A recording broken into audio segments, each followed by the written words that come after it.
বাবা এত ভিড় কেন?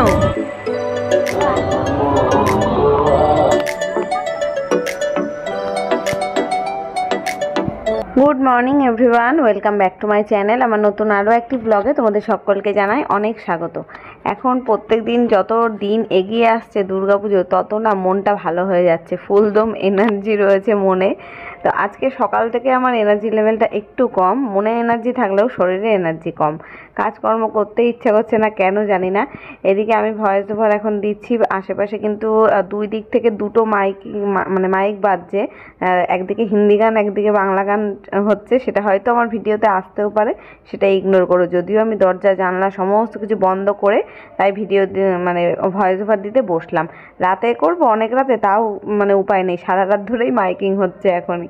তো এখানে জামা কাপড় গোছাতে এসেছি। সকালের আমার এখন অনেকটাই বেলা, 10:30 হবে। আজকের দিন ছিল মঙ্গলবার। আর বাবাই বোধহয় কোথায় গেছে, বাবাই গেছে মনে হয় পাশের বাড়ি হয়তো গেছে, খেলতে টেলতে অনেকের বাড়ি গেছে। আর এখন এই ঘরে খাটের ওপরে যেই জামা কাপড়গুলো ছিল সেগুলো ভাঁজ করে ওয়ার্ড্রপে তুললাম। কালকে যেই চুড়িদারটা পরে দেওরদের বাড়িতে গেছিলাম বার্থডে পার্টিতে, সেটাকে এখন ভাঁজ করে তুলে রাখবো। তাই ভেবেছিলাম কি একটু সকালের দিকে রোদে দেবো, রোদে দিয়ে তারপরে ভাঁজ করব। রোদ কোথায়, ঘুম থেকে উঠে দেখছি বৃষ্টি হয়েছে, বাইরে উঠোন পুরো ভেজা। আমি যখন উঠেছি তখন অবশ্য বৃষ্টি হয়ে আবার থেমেও গেছিলো। তোমার দাদাভাই আজকেও আর কাজে বেরোয়নি, বৃষ্টির জন্য আর বেরোয়নি। তো মাসি আসলে যখন আমি জিজ্ঞেস করছি যে মাসি অনেক বৃষ্টি হয়েছিল নাকি সকালে, বলছে না খুব একটা হয়নি, ওই ঝিরিঝিরি করে খানিকক্ষণ হয়েছে। তাও আমাদের উঠোনে তো তাঁবু পাতা থাকে, ওই জন্য বেশি জল মনে হয়। আর এখানে এই যে বাজার নিয়ে আসলো, শাকও নিয়ে এসছে আবার লতি নিয়ে এসছে। এবার আমি বলেছি যে কোনো একটা রান্না করব, ওর তা হবে না, শাকও করতে হবে লতিও নাকি করতে হবে। তা আমি তো ও যত যাই বলুক না কেন, আমার ওইসব এখন কেটে বেছে রেডি করার সময় নেই। কেউ যদি কেটে কুটে গুছিয়ে দিত তাহলে তাও করতে পারতাম। এখন ওই আর শাক লতি কেউ একসাথে খায় বলো তো? আমি ওকে বললাম তুমি একটু চিংড়ি মাছ এনে দিও, ওখানে কালকে লতিটা করবো, কারণ লতি কাটতে অনেক সময় লাগবে। আর তারপরে এটার জন্য আমি চিল্লিয়েছি ওকে, তুমি লতি নিয়ে এসছো কেন, হাত কালো হয়ে যাবে না, নখ কালো হয়ে যাবে। এখন আঙুলগুলোও না লতিতে কষ জিনিস থাকে তো, কচু বলো, তারপরে কাঁচকলা, মোচা, এইসব থোড় টোর এইসব জিনিস কাটতে গেলে কাটতে গেলে দেখবে আয়রন থাকে, তো এতে একটু হাত কালো হয়ে যায়। এবার এই পুজোর সময় যদি হাত কালো করে ঘুরি তাহলে ভালো লাগবে বলো দেখতে? আমি তাই ওকে বলছি তুমি কাটার লতি যেগুলো পাওয়া যায় সেগুলো কিনে আনতে পারো না? যদিও আমাদের এই লোকাল বাজারটাই পাওয়া যায় না, ওই আরেকটু দূরের যেই বাজার সেখানে গেলে হয়তো কেটে লতি পাওয়া যাবে কি না সন্দেহ আছে, তবে এই সামনের বাজারে পাওয়া যায় না। এমনি কলকাতার ওইদিকে পাওয়া যায় শহরাঞ্চলে, আমাদের এই জায়গাটা তো মফস্বল এরিয়া, এখানে জানি না পাওয়া নাও যেতে পারে হয়তো। তো যাই হোক, তারা রেখে দিয়েছি। লতি কাটতে গেলে অনেকটা, দেখেছো কত এক আটি এনেছে, অনেকটা। আর শাকটাও তো ধুয়ে বেছে কাটতে সময় লাগে, তাও লতির থেকে কম সময় লাগে। আবার হাতও কালো হবে না শাকের, ওই জন্য লতিটাকে রেখে দিয়েছি। যে ভাবলাম কালকে করব, যা বলে বলবে খুনি। কালকে তাও করবো কিনা এখন আমি ঠিক নেই, ওই হাত কালো হয়ে যাবে সেই ভয়তে আমার কাটতেও ইচ্ছা করে না। দেখি আজকালের মতো যদি মা আসে, মাকে বলবো একটু কেটে দিয়ে ওখানে, তারপরের দিন রান্না করব। অবশ্য আজকে আমাদেরই যাওয়ার কথা আছে, বেরোনোর কথা আছে, এখনও টুকটাক কিছু শপিং বাকি রয়েছে, তোমাদের দাদাভাইয়ের তো অনেক কিছুই বাকি রয়েছে। তো সেইগুলোর জন্যই আজকে একটু যাব, মাও যাবে বলেছে। মার সাথে তো দেখা হবে, কিন্তু বাজারে যাওয়ার পথে কেউ কচুরলতি হাতে করে নিয়ে যেতে ভালো লাগে বলো তো? তা পরে অবশ্য গেছিলাম মার কাছে, যখন বলছিলাম এই সব কথা, তাই বলছিল তা নিয়ে আসতে পারতিস, স্কুটির ডিকিতে করে নিয়ে আসতে পারতিস লতিটা, আমি রাতে কেটে দিতাম, কালকে গিয়ে রান্না করতিস। তাই বলছি হ্যাঁ, আমি এখন বাজারে যাওয়ার পথে আমি লতি নিয়ে ঘুরে বেড়াই। তো ওদিকে তো আমি দেখেছো ভাত বসিয়ে দিয়েছি, ডাল বসিয়ে দিয়েছি, আর ভাজাভুজি শাক টাক যা রান্না করব সেগুলো সব সবজি তরকারি কেটে নিলাম। আর তেলের বোতলটা না কালকেই মেজে রেখেছিলাম। এখন পুজোর আগে সমস্ত কিছু একটু ঘরের পরিষ্কার পরিচ্ছন্ন করা উচিত। অবশ্য সব ঘরেই আমার পরিষ্কার করা হয়ে গেছে, সবই মাজা ঘষা, কিন্তু তেলের বোতলটা আমি চেষ্টা করি যতবার তেল ফুরিয়ে যায় তখন সেদিনকে মেজে দেওয়ার, তারপরের দিনকে আবার রান্না করার সময় তেল ভরার, সেটাই চেষ্টা করি। কিন্তু আবার সবসময় হয়ে ওঠে না, একটু আধটু হয়তো রান্নার পরে তেল থেকে যায়, তখন আর সেটা সমেত মাজা যায় না। তো এবারে কালকে আমি মেজে রেখেছিলাম, আজকে তেলটা ঢেলে নিলাম। তো এখানে ভাতও দেখো না নরম হয়ে গেছে, ওইদিকে ওই শাক কাটতে কাটতে আর পটল কাটলাম, বেগুন কাটলাম, ভাজা করব। আর দেখছি ভাতটা একটু কেমন একটা গলা গলা, খুব একটা নরম হয়নি, তাও আমরা তো ঝরঝরে ভাত খাই, একদম সলা সলা ভাত খাই, এবার সেই অনুযায়ী একটু নরম হয়েছে। তো এখানে শাক কেটে ধুয়ে বেছে পরিষ্কার করে নিয়েছি, পেঁয়াজ লঙ্কা আর বেশি করে একটু রসুন কেটেছি, ডালেও ফোড়ন দেবো রসুন, মুসুরির ডাল তো, পেঁয়াজ রসুন ফোড়ন দেবো আর শাকের মধ্যে দিয়েও রসুন দিয়ে ভাজবো আর কি শাকটাকে। তো এই আজকের মেনু হবে, আর কোনো কিছু হবে না, সিম্পল মেনু। আর ডিম অমলেট করে দেবো ভাতের সাথে। আর সব দিন কি মাছ মাংস খেতে ইচ্ছা করে? একটু তো মাঝে মাঝে ডাল ভাতও, একটু সিম্পল খাবারও খেতে ইচ্ছা করে। খাওয়ার থেকেও বড় কথা, আমার একটু রান্নার ছুটিতেও আমারও দেওয়ার দরকার আছে না। সব সময় ওই তেল মশলা ঝালের রান্না আর করতেও ভালো লাগে না, খেতেও ভালো লাগে না। আর বিশেষ করে কালকে আদা রসুনের পেস্ট যা ছিল সেটা ফুরিয়ে গেছে। এখন আজকে রান্না করতে হলে না আবার বাড়তে হতো। আর কালকে আমার এডিট পড়ে রয়েছে, ওই যে গেলাম না বার্থডেতে, এবার ওখান থেকে এসে আর রাত্রেবেলা মানে অনেক রাত হয়ে গেছিলো, কিছুটা আমি এডিট এগিয়ে রাখি রাতে, আর সকালবেলা ঘুমের থেকে উঠে ভয়েস ওভার দিই। এবার কালকে সেটার কিছুই হয়নি, রান্না বান্নাটাই আগে বসিয়েছি, এখন রান্না করে তারপরে এডিট করে ভিডিও পোস্ট করতে হবে, সেই তাড়াটা আমার রয়েছে। ওই জন্য না আমি এই রান্নার দিকে মন দিতে পারছি না। আর মানে যা রান্না করেছি আজকে খাওয়ার মতোই, সবসময় যে ভালো মন্দ রান্না করতে হবে এরকম কোনো কথা আছে? ডাল ভাত ভাজাও তো ভালো লাগে, তার মধ্যে গন্ধরাজ লেবু আছে ফ্রিজে, সেটা কাটবো, ডালের সাথে খেতে ভালো লাগবে। অবশ্য দুপুরে কিন্তু ভালোভাবেই খাওয়া হয়ে গেছিলো, কিন্তু আমি একটু ভয় ভয় পাচ্ছিলাম যে কচুলতি রান্না করিনি কি বলবে। আর বলছিল এসে একটু যে কেন করনি হ্যান ত্যান, তাই বললাম ঠিক আছে কালকে চিংড়ি মাছ এনে দিও, যদি এনে দাও তাহলে হচ্ছে লতিটা করব। তো এখন এদিকে দেখো পটল ভাজা, না বেগুন ভাজাটা আগে করে নিলাম, তারপর পটলটা ভাজবো। বেগুন আরও ছিল ফ্রিজে, কিন্তু আমি না বেগুনটা অতটা ভালোবাসি না। তোমাদের দাদা ভাইয়ের জন্য বেগুন ভাজলাম, আমার জন্য পটল ভাজলাম। তো পটল দিয়ে আমার ডাল দিয়ে খাওয়া হয়ে যাবে। আমার ডিম না হলেও হবে, জানো তো, আমি ডাল ভাত ভালোবাসি। আর কালকে রাত্রে দেওরের বাড়িতে গিয়ে খাসির মাংস খাওয়া হয়েছে, রিচ খাবার এত হয়েছে। তারপরে দুপুরবেলা ডিম করেছিলাম, সেই ডিমের ঝোল, ডিম ছিল, ভাত ছিল, সেগুলো সকালবেলা ওরা দুজন মানে বাপ বেটা খেয়ে তাই বেরোলো। এদিকে ডাল হয়ে গেছে, ফোড়ন দিয়ে দিয়েছি, আর এখানে পটল ভাজাটা করছি। পটলটা বেশ কচি কচি ছিল, যদি তরকারিও করতাম হতো, কিন্তু ওই যে বললাম মশলার তরকারি খেতে ইচ্ছাই করছে না, একটু সিম্পল খেতে ইচ্ছা করছিল তাই। তাও কি খাওয়ার সময় কিন্তু সেই মাছের ঝোল হয়ে গেছে। ওই বাড়ি দিদিভাইরা তেলাপিয়া মাছ করেছিল সর্ষে বাটা দিয়ে, তাই দিয়েছিল মাছের ঝোল। তো ওদের ডিম ভেজে দিলাম, আমি মাছ দিয়ে খেলাম, কারণ তোমাদের দাদাভাইও মানে তেলাপিয়া মাছ অতটা পছন্দ করে না। আমি বাড়িতে রান্না করলে ওই কড়া করে ভেজে রান্না করি তো সেটা খায়, কিন্তু কেউ দিলে সেটা আবার খায় না। মানে যেহেতু অন্য সবাই মানে সবার বাড়িতে দেখি একটু হালকা মাছ ভেজে কাঁচা কাঁচা করে রান্না করে, কিন্তু আমার বাড়িতে সব সময় কড়া মাছই রান্না হয় তোমাদের দাদা ভাইয়ের জন্য। ওই কাঁচা মাছ ভাজা ও খেতে পারে না, তাই খায়নি, বলে ওর নাকি আষ্টে গন্ধ বেরোয়। তো আমিই খেলাম। আর এদিকে বাইরে দেখছি কালো অন্ধকার করে মেঘ করেছে, আর বাইরে আমার দড়ি ভর্তি জামা কাপড় মেলা। এই যদি ঝমঝমিয়ে বৃষ্টি আসে তাহলে তো হয়ে গেল সব। এখন আগে গিয়ে তুলে নিয়ে আসি, তারপরে বাদবাকি রান্নাটা করব। তো ওদিকে ডাল ভাত ভাজা সমস্ত কিছু কমপ্লিট, আর এইদিকে শাক ভাজাটাও বসালাম। শাকটা আজকে বেছে বুঝে অর্ধেক সব বাদ চলে গেছে, একদম অল্প একটু হয়েছে রান্নার পরে। তো এই যে রান্না হয়ে গেল, গ্যাস মুছে নিলাম, রান্নাঘর পরিষ্কার করে নিলাম। আর কড়াইটাকে না মাজিনি, ধুয়ে রেখেছি, কারণ ওই কড়াইয়ের মধ্যে আবার দুপুরবেলা ডিম অমলেট করব। এখন ডিম ভাজা করে রাখলে ঠান্ডা হয়ে যাবে, সেটা আর খেতে ইচ্ছা করে না, মানে খেতে ভালো লাগে না। সবাই স্নান টান করে আসুক, খেতে দেবো যখন, তখনই ডিম অমলেট করব।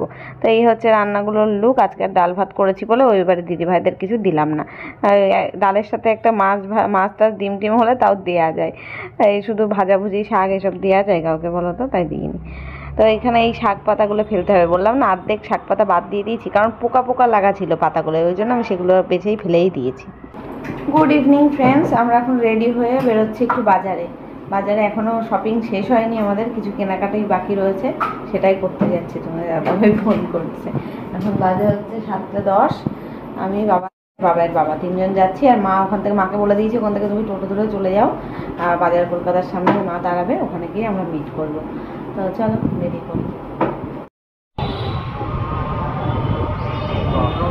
ওই এই পাশের লাইটটা ওই মা এই উল্টো দিক থেকে আসলে লাইটগুলো দেখা যেত। এ তারা দিদা ফোন করছে।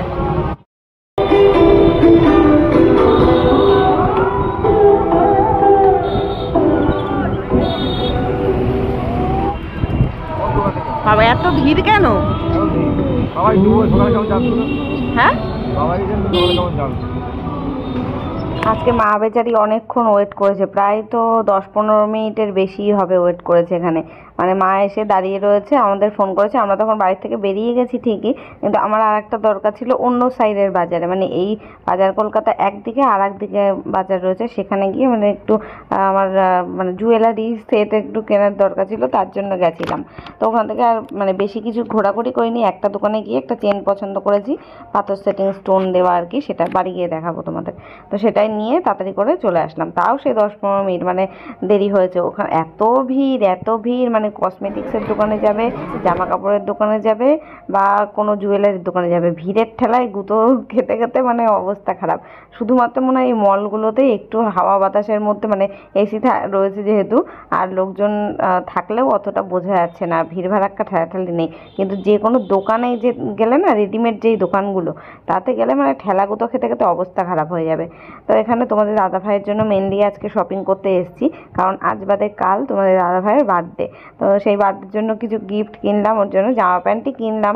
প্রত্যেক বছর পুজোর সময় ওর বার্থডে পরে তো জামা প্যান্টটাই বেশি দেওয়া হয়, কিংবা ওর মানে কাজের জিনিসই দেওয়া হয়। আর ছেলেদের কি জামা প্যান্ট, জুতো, ঘড়ি, এর বাইরে তো আর কিছু নেই।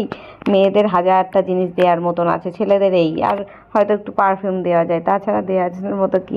তো ওর জন্য দুটো একটা জামা প্যান্ট গেঞ্জি এগুলো কিনেছি, সব বাড়ি গিয়ে দেখাবো। এখন তোমাদের দাদাভাই আমাদের নামিয়ে দিয়ে চলে গেছে, আর আমি মায়ের সাথে কেনাকাটা করে এখন বাড়িতে এই বাবার দোকানে এসে চা খাচ্ছি। কটা বাজে যেন, রাত 9:30।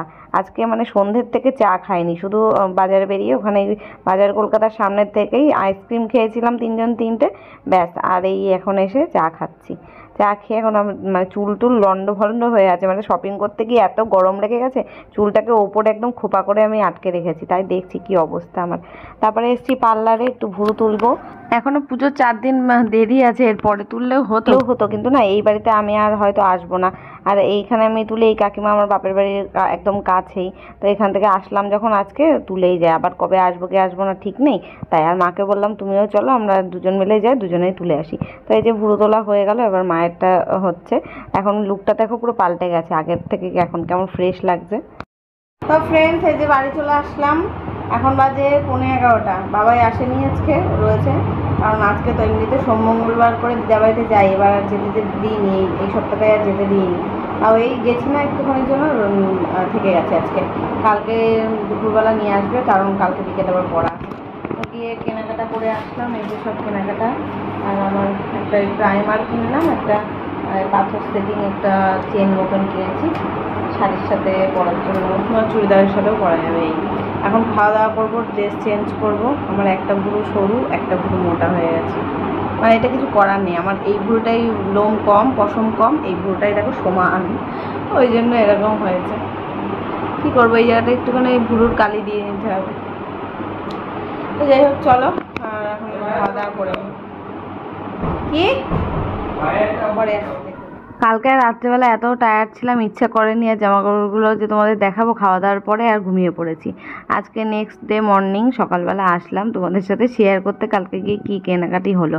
কালকে কসমেটিক্সের দোকানেও গেছিলাম, কিছু কসমেটিক্স কিনেছি, আর একটা ভেবেছিলাম শাড়ির সাথে পরার জন্য তো একটা পাথর সেটিং আর কি, মানে সেট কিনবো, মানে কানের এবং হাড়ের সেট। তো সেটা হয়নি, তবে একটা চেন কিনেছি।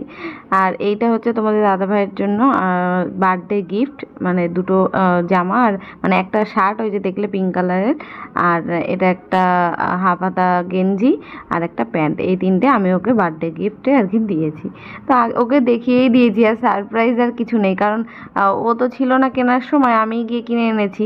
এবার ভেবেছিলাম একেবারে বার্থডের দিন দেবো, তারপরে আবার ভাবলাম কি না, যদি তার মধ্যে ওর যদি কোনো সাইজের প্রবলেম হয় বা পছন্দ না হয়, যদি পাল্টানোর কোনো ব্যাপার থাকে, তাহলে তো আবার অসুবিধা হবে, তার দেখিয়েই দিই। তাহলে সবকটা ওর পারফেক্ট হয়েছে, পছন্দও হয়েছে, কোনো অসুবিধা নেই, তার পাল্টাতে হবে না। ওই বার্থডে গিফট আর সারপ্রাইজ কিছু থাকলো না, দেখিয়েই দিলাম। আমি আরও ভেবেছিলাম ওকে জানাবো না বলেই ওকে নিয়ে যাইনি, কিন্তু মা, আমি আর বাবাই 3জনে গেছিলাম, যে পরে একেবারে বার্থডে দিন দেবো, মানে 26 তারিখে ওর বার্থডে। তা আর তো হলোই না, বাড়ি এসে দেখিয়ে দিয়েছি। আর এই যে বাবাইয়ের জুতো অনলাইনে অর্ডার দেওয়া ছিল, সেটা এসছে এই তো কদিন আগেই এসছে, সে আর দেখানোর কথা মনে ছিল না। তা বাবাই আমাকে বলেছে তুমি দেখালে না আমার জুতোটা, তো মানে তোমাদের সাথে শেয়ার করবো, ও সেটা চায় যে ওর জামা প্যান্ট ওর জুতো দেখাতে। তাই বললাম হ্যাঁ দেখাবো।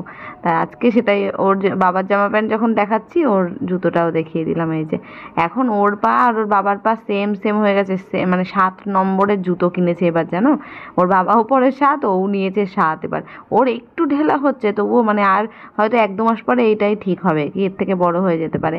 আর একটা নিয়েছিলাম প্রাইমার, আমি যদিও খুব একটা মেকআপ ইউজ করি না, মেকআপ আমার থেকে থেকে ডেট ওভার হয়ে যায়, ওই জন্য সব কিছু আমি ছোটো ছোটো জিনিস কিনি। এখনও একটা ফেস পাউডার কেনার দরকার রয়েছে, তা সে কালকে আর কেনা হয়নি।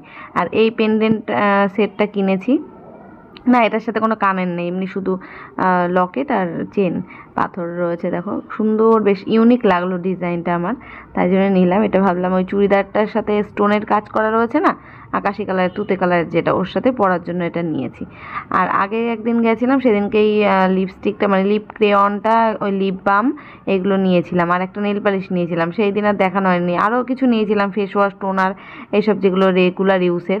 এই যে এই নেল পালিশটা তো পরাও হয়ে গেছে, দেখো আমার হাতেও পরেছি, সেই বলছিলাম না নতুন একটা কিনে এনেছি, কিনে পরে দেখছিলাম কেমন, তারপরের দিনই কাচাকুচি করে সব নেল পালিশ হাতের থেকে উঠে গেছে। তো যাই হোক, ভিডিওটা এখানে শেষ করছি, দেখা হচ্ছে কালকে, টাটা।